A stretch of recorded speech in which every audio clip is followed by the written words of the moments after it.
Today, I'd like to talk about the embarrassing behavior which we very often witness in our American Guyanese society.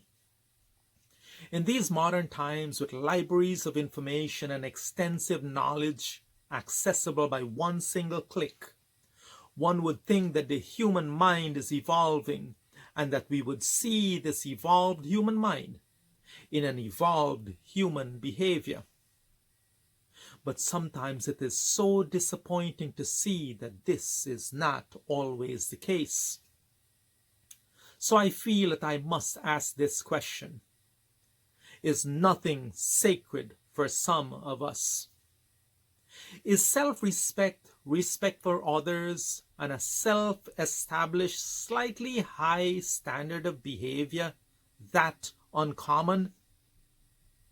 Of recent times, if you go to a funeral service and you pass through the parking lots, or you go out to the streets, you're almost guaranteed to see some of our brothers and sisters who are engaging in behaviors which simply begs the question, is nothing held sacred anymore? Is every gathering, whether it is a Yajna, a Bhagavad Gita reading, a wedding, a wake, or a funeral service, in paying homage to a highly respected mother or father of the community, is every single one of these events an excuse to engage in this type of embarrassing, undignified, and disgraceful behavior? While the bereaved family mourns and cries in sorrow over their terrible loss and looks to us for firm-minded support, others are outside engaging in behaviors unbecoming of basic human respect.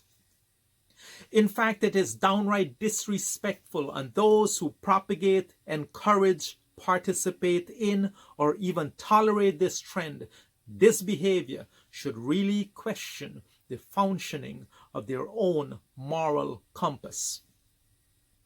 There will be certainly those who will be insulted by this perspective, this observation, or who may feel that I am picking on them, and I am perfectly okay with that, for I am absolutely sure and confident that my own moral compass is in good repair and excellent working order. Of those people engaging in this despicable behavior, we can separate them into two categories. First, there are those who seize these events as an opportunity to drink and engage in this behavior. These brothers and sisters of ours make sure that their car trunks are fully stocked with the alcoholic drinks and all needed items except for the bathroom, for which many a car tire or a tree can be a shameful substitute.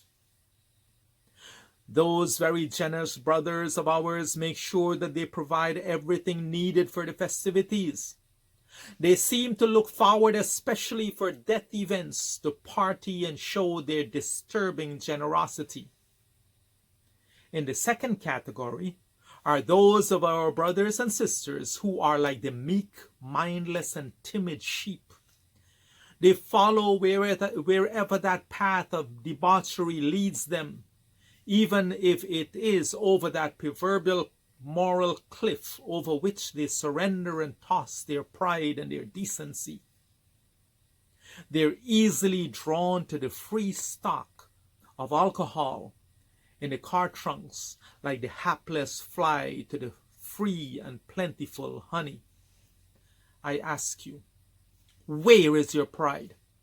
I ask you, where is your individual moral compass? Is it missing? Had it been numbed into non-existence by alcohol and servitude to your senses?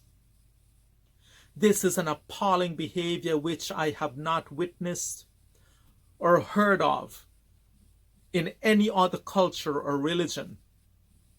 What does it say about us and who we are? This is the reason why I have been told by so many respectable people that they are embarrassed to admit that they have come from our beautiful country of Guyana, simply because they do not want to be associated anymore with what they see as really demeaning, disgusting, and shameless behavior. And honestly, I would not blame them, because I sometimes share in that same feeling of embarrassment.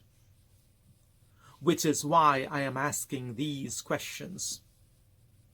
Is nothing held sacred anymore? Is there no pride in what we do anymore? Is there no pride in who we are and what we are? Is there no pride in the family we represent? Is there no pride in the mandir we represent? Is there no pride in the society we represent? And is there no shame in what we do and what is being perceived of us becoming as a society? I challenge any intelligent person who participates in this plague of our Guyanese society to monitor your own behavior, to think of what other people sees when you're engaged in that type of behavior. I encourage you to think of what and who you represent when you are in that type of company. Are you making your parents, your wife, your husband, your children, or your grandchildren proud? I encourage you to think of the state of your own moral compass. I encourage you to think of your pride and to salvage whatever bit is remaining of your past pride. I encourage you to think of the reason why you are there, which, in case of a death event, is to show love, respect, compassion, support, and sympathy to the bereaved family. You're not supposed to be there to have a party which is self-demeaning, insulting, disrespectful to them, and simply misguided.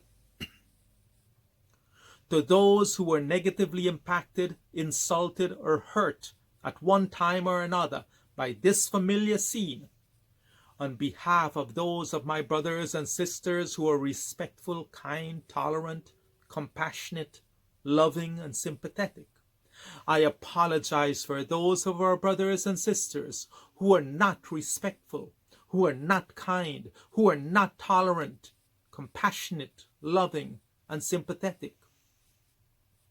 They may not be at that higher level of thinking as yet, but we will continue to pray that God bless them with the ability to bring themselves to this higher level of thinking at some point in their own existence.